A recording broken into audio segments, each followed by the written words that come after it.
दोस्तों नमस्कार। मैं हिम्मत सेठ एक बार फिर आपके सामने उपस्थित हूँ नए वीडियो के साथ, नई बातचीत के साथ। दोस्तों मैं महावीर समता संदेश यूट्यूब चैनल से बोल रहा हूँ और आप देख रहे हैं महावीर समता संदेश यूट्यूब चैनल। दोस्तों आज हम बात ऐसे आदमी की बात करेंगे, ऐसे शख्सियत की बात करेंगे, ऐसे नेता की बात करेंगे कि जो कुल इस 23 साल कुल जिया और 23 साल में उसने इतिहास बना दिया। और ऐसा इतिहास बनाया कि पूरे विश्व में जिस सत्ता का सूरज नहीं ढलता था, उस सत्ता को हिला दिया। दोस्तों हम उस व्यक्तित्व की बात कर रहे हैं जो कहता था कि पिस्तौल और बम कभी इनकलाब नहीं लाते, बल्कि इनकलाब की तलवार विचारों की शान पर तैयार होती है। और ये बात कही थी शहीद आजम भगत सिंह ने। आज हम भगत सिंह की बात करें। तो दोस्तों भगत सिंह की बात शुरू करें उसके पहले मैं ये अपील करना चाहता हूं कि अगर आपने हमारे इस वीडियो को अभी तक सब्सक्राइब न किया है तो सब्सक्राइब कर लें, बेल आइकन दबाना न भूलें, और वीडियो अच्छे लग रहे हों तो लाइक करें, फॉरवर्ड करें, और लोगों को भी भेजें, सोशल ग्रुप्स में डालें, और कमेंट बॉक्स में जाएं, कमेंट लिखें, सुझाव दें। आपके कमेंट और सुझाव हमें और बेहतर करने की ओर अग्रसर। शहीद भगत सिंह जी का जन्म 28 सितंबर 1907 को हुआ और उन्हें अंग्रेजों ने फांसी पर लटका दिया था 23 मार्च 1931। कुल 24 साल का जीवन, और उसमें भी कुल 7 वर्ष 2 महीने और 23 दिन मान लें, और 3 माह क्रांतिकारी जीवन।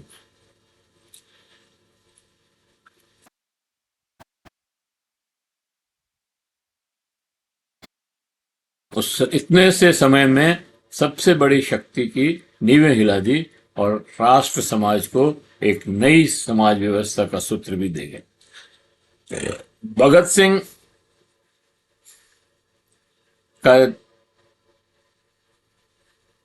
जब स्कूल में पढ़ते थे तभी 13 अप्रैल 1919,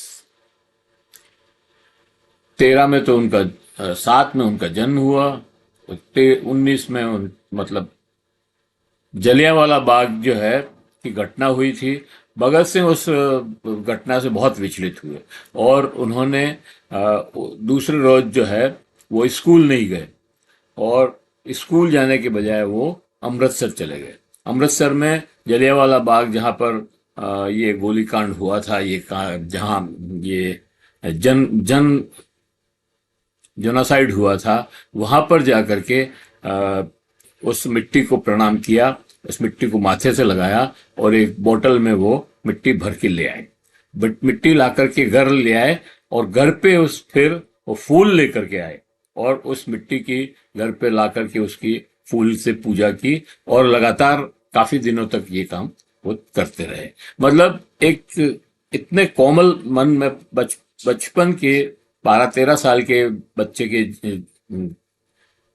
मन में इतनी वितृष्णा पैदा हुई उस कांड से कि सोचने वाली बात है ये कि उसका कितना कोमल मन है कि वो और अपने देशभक्ति उसमें कितनी है कि अपने शहीदों को की मिट्टी को उसने पूजा, नमन किया।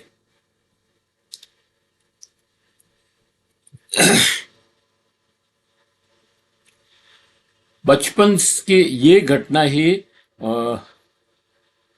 उनके अंदर अंग्रेजों के जुल्म के खिलाफ विद्रोह पनप रहा था, इस बात को बतलाता है।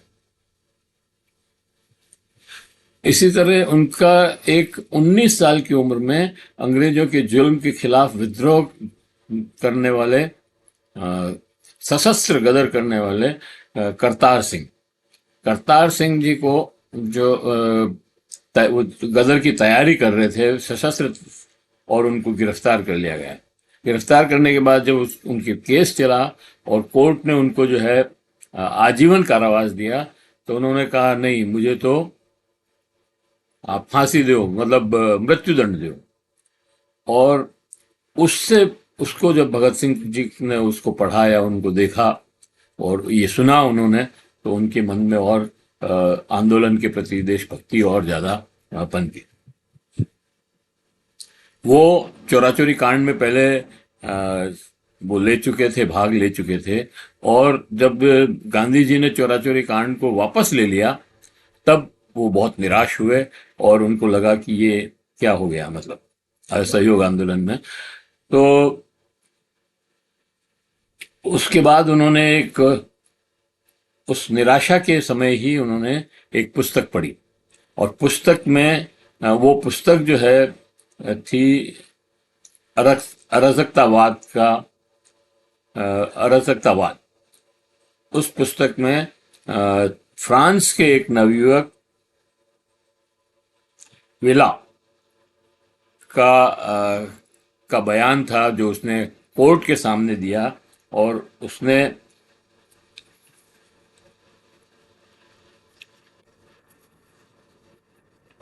उसमें अराजकतावाद की जो है व्याख्या की थी। तो उससे उनको और ज्यादा उस क्रांति की तरफ, राष्ट्रवाद की तरफ बोलने में उस पुस्तक का बहुत असर हुआ। फिर वो उसके बाद वो क्रांतिकारी सचेंद्र नाथ सन्याल के से मिले, मतलब वो वहां आए होंगे या मिले, और मिलने के बाद उनकी बातों का उनके ऊपर बहुत असर पड़ा, जिसमें और इतना असर पड़ा कि उनकी शादी होने वाली थी। लड़के उनके ससुराल वाले उनको देख के गए थे, लड़का पसंद आ गया था और सगाई तय हो गई थी।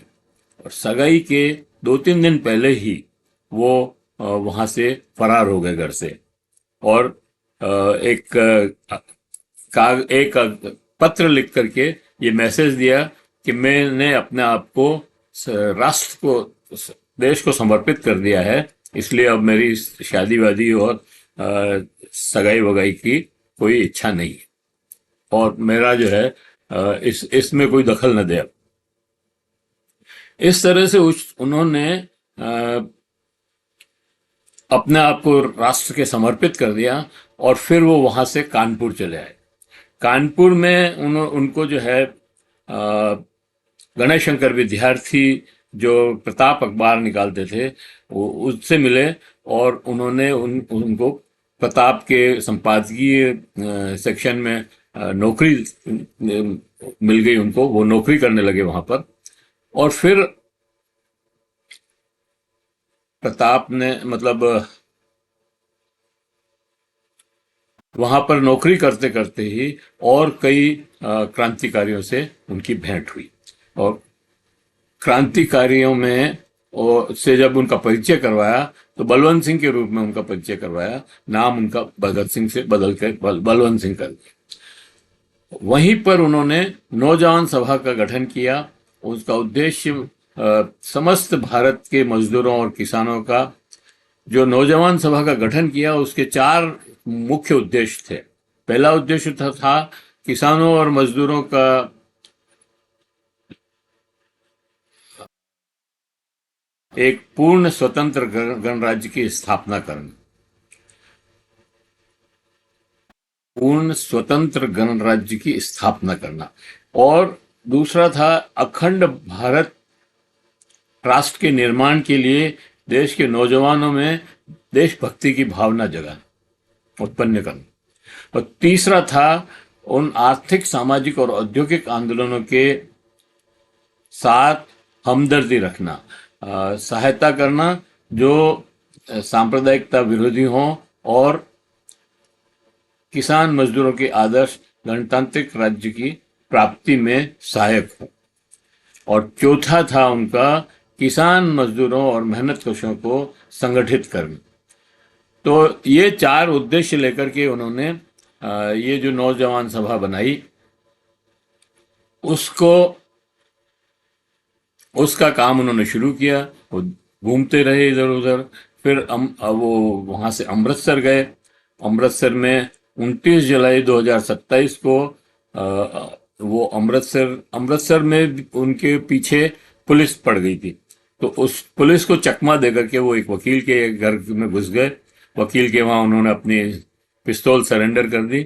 और वहां पुलिस जब आई तो वकील ने उनको भगा दिया। और भगत सिंह को छुपा लिया वहां। उसके बाद भगत सिंह जी वहां से लाहौर चले गए। और लाहौर में भी अ, लाहौर में भी जो पुलिस थी वो उनके पीछे पड़ी हुई थी। लाहौर के स्टेशन से बाहर निकलने के बाद सड़क पर उनको गिरफ्तार कर लिया गया। 3 तारीख को 3 फरवरी। और फिर उनकी उनके पिताजी किशन सिंह जी ने उनकी जमानत करवाई। और लेकिन वो फिर भी उस में लगे रहे। और 3 फरवरी 1928 को साइमन कमीशन जब आया तो साइमन कमीशन का विरोध किया। पूरे देश में उसका विरोध हुआ। बम्बई में, दिल्ली में, लोहार, यहाँ अपना है मद्रास में तो इतना विरोध हुआ कि पुलिस की गोली से 3 लोग मारे गए। उसके बाद उन्होंने वो जो लाहौर में भी उन्होंने विरोध किया था। और वहां पर लाहौर में जब प्रोटेस्ट मार्च निकाला, रैली निकाली उनके, और साइमन गो बैक के नारे लगाए, तो लाला लाजपत राय उनके सबसे आगे थे। लाला लाजपत राय कांग्रेसी थे लेकिन बड़े नेता थे। और उनका जो है बड़ा वर्चस्व भी था। और क्रांतिकारी नेता माने जाते थे कांग्रेस के अंदर वो। तो उन्होंने उसका विरोध किया। तो सैंडर्स जो डिप्टी सुप्रिटेंडेंट थे वहां पर, उन्होंने एक लठ लेकर, बड़ा लंबा लठ लेके आए। और वो भीड़ को हटाने के लिए वो लाठीचार्ज कर दिया। और उस डंडे से लाला लाजपत राय की भी 2-3 डंडे मार दिए उन्होंने। उससे लाला लाजपत राय गिर गए। और उनको जो है बड़ी मुश्किल से लोगों ने संभाला और घर मतलब वहां से लेके आए। उसके बाद उनकी 2 दिन बाद शायद मृत्यु हो गई। तो भगत सिंह जी ने ये तय किया था नौजवान सभा के साथ मिल करके कि हम इस अ, हत्याकांड का बदला लेंगे। और फिर उन्होंने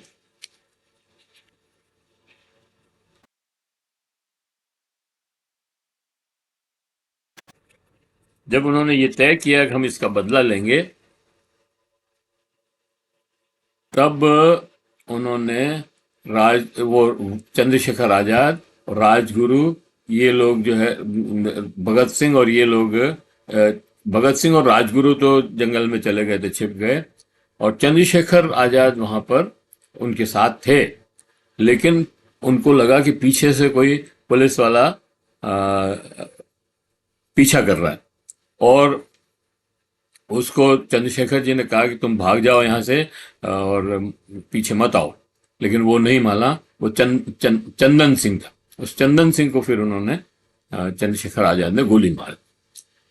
अब गोली मार दी तो वो ये समझे कि ये सांडस मतलब। उसके थोड़े दिनों बाद भगत सिंह जी ने ये तय किया कि इन गोरों को सबक सिखाने के लिए असेंबली में बम फेंका जाए। अब असेंबली में बम फेंकने की जब बात हुई तो कौन फेंकेगा ये बात तय हो रही थी। तो भगत सिंह जी ने और बटेश्वर दत्त दोनों जो है, ये तय हुआ कि ये दोनों जाएंगे असेंबली में और बम फेंकेंगे। जब बम फेंकेंगे तो ये भी तय हुआ, मतलब भगत सिंह जी ने ये कहा कि बम इस तरह से फेंका जाए कि किसी को कोई नुकसान नहीं हो, किसी को चोट नहीं लगे, कोई हिंसा नहीं हो, कोई मरे नहीं। तो उसके बाद ये दोनों जने जो है किसी तरह दर्शक दीर्घा में पहुंच गए बम लेकर के।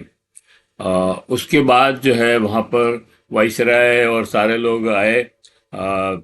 उन्होंने वहां पर बिल पास करने थे। बिल पास के लिए प्रस्ताव रखा, जैसे ही उन्होंने प्रस्ताव रखा कि इन्होंने अपना बम फेंक दिया। बम से बहुत जबरदस्त धमाका हुआ।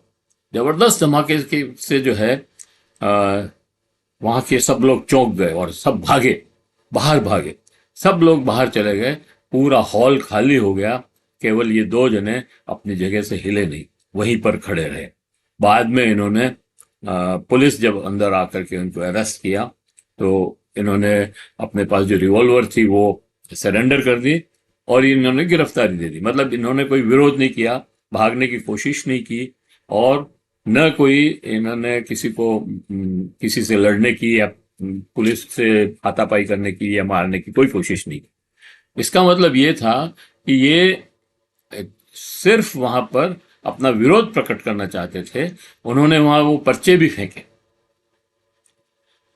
वहां पर हॉल में वो नौजवान सभा के प्रस्ताव के पर्चे फेंके और ये कहा कि हमें जो है आजादी चाहिए। तो इस तरह से मतलब उन्होंने पूरे उसको सदन को हिला दिया।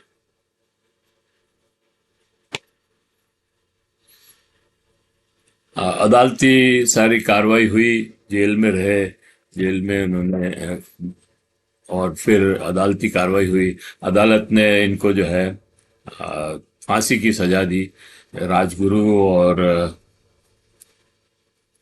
भगत सिंह और जो तीनों को जब फांसी की सजा हो गई, लेकिन उन्होंने मतलब उस जेल के अंदर जब रहे वो, तो उन्होंने उस फांसी से उनको कोई दुख नहीं हुआ। उन्होंने उन्होंने कहा मैं एक नया इतिहास बना रहा हूँ।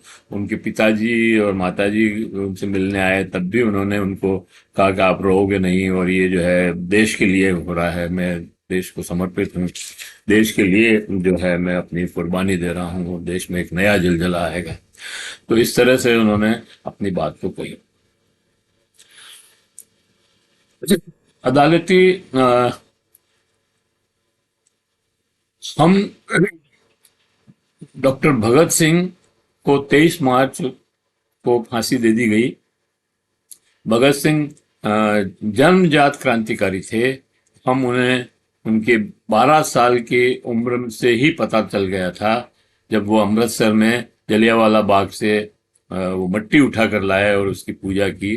तब से ही उनका शहीदों के प्रति, देश के प्रति कितनी उनकी श्रद्धा और आस्था थी, ये मालूम पड़ गया था। उन्होंने उन्होंने अपनी डायरी लिखी। डायरी में वो बहुत सारी बातें उन्होंने लिखी, बहुत सारे लेख भी उसमें लिखे और पुस्तक भी पुस्तकें भी बहुत पढ़ते थे। उनमें मानवीय गुण कूट कूट कर भरे हुए थे। वे हिंसक प्रवृत्ति के नहीं थे। उन्होंने असेंबली में बम फेंका तो था, लेकिन उसमें भी उन्होंने किसी को चोट नहीं पहुंचाई और वो भागे नहीं, सरेंडर किया वहां पर और भरी हुई रिवॉल्वर सरेंडर की, नहीं तो 2-4 जनों को मार ही सकते थे। बहुत ही सरल स्वभाव के व्यक्ति थे, लेकिन वो क्रांतिकारी दार्शनिक थे। क्रांति दृष्टा थे, एक महान नेता थे। उन्होंने जेल के में रहते हुए डायरी लिखी और उसमें देश के बदलाव के बारे में विस्तार से लिखा। वे देश में समाजवाद चाहते थे। वे जाति, धर्म और संप्रदाय के विरोधी थे। वे हिंदू मुसलमान का शांतिपूर्ण सह अस्तित्व चाहते थे। उनमें खबरों से खेलने की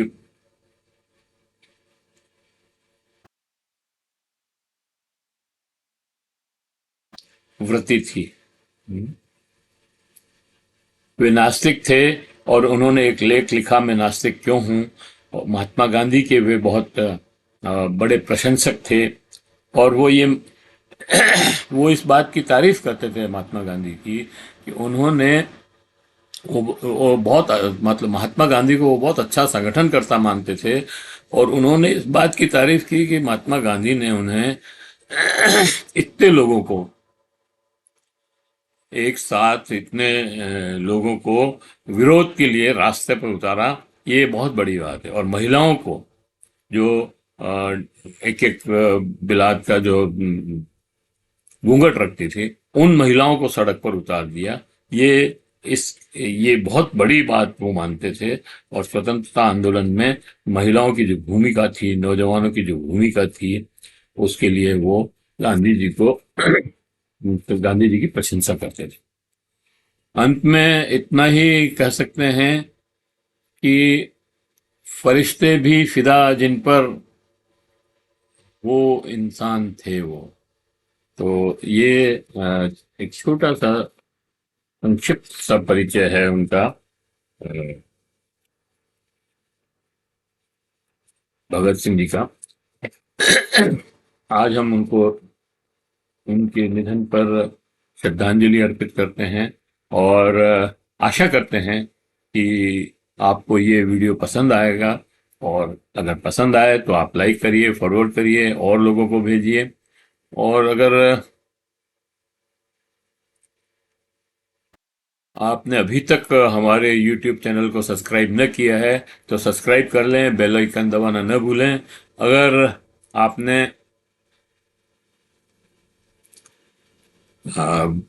अच्छा लगे तो कमेंट बॉक्स में जाएं, कमेंट लिखें, सुझाव दें, और आपके कमेंट और सुझाव हमें और बेहतर करने की ओर अग्रसर करेंगे। जय हिंद, जय भारत।